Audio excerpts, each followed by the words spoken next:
Well, they're filled. They need to keep him so that they keep that. He definitely saw something because last year, remember, he was like on board with coming to the Raiders, and then it was like, I don't know yet, and then took one last interview. He was like, "Yep, I'm Washington bound," and he was sold on the vision they had out there.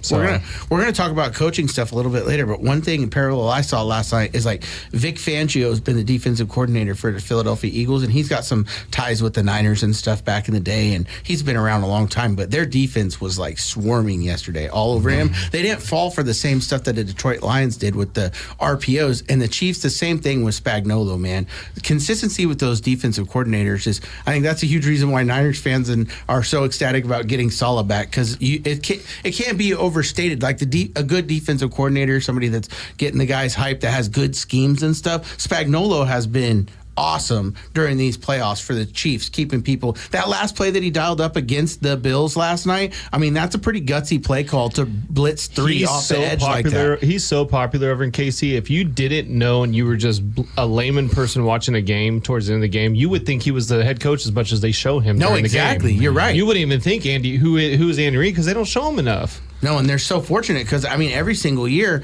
when they're doing coaching hirings, he's getting calls, but he's just turning them down. Yeah. And so how many opportunities you get to be in a squad like this and get the rings? Most you're players, right. You get all the money and they'll get away from that money so they can get some of those. I know. I wish Saleh or would come back and do that. I mean, I know he has head coaching aspirations, but I hope he'd stay with the Niners for at least a few seasons, before going somewhere else. But so the game, obviously Saquon, he was the star of the show again.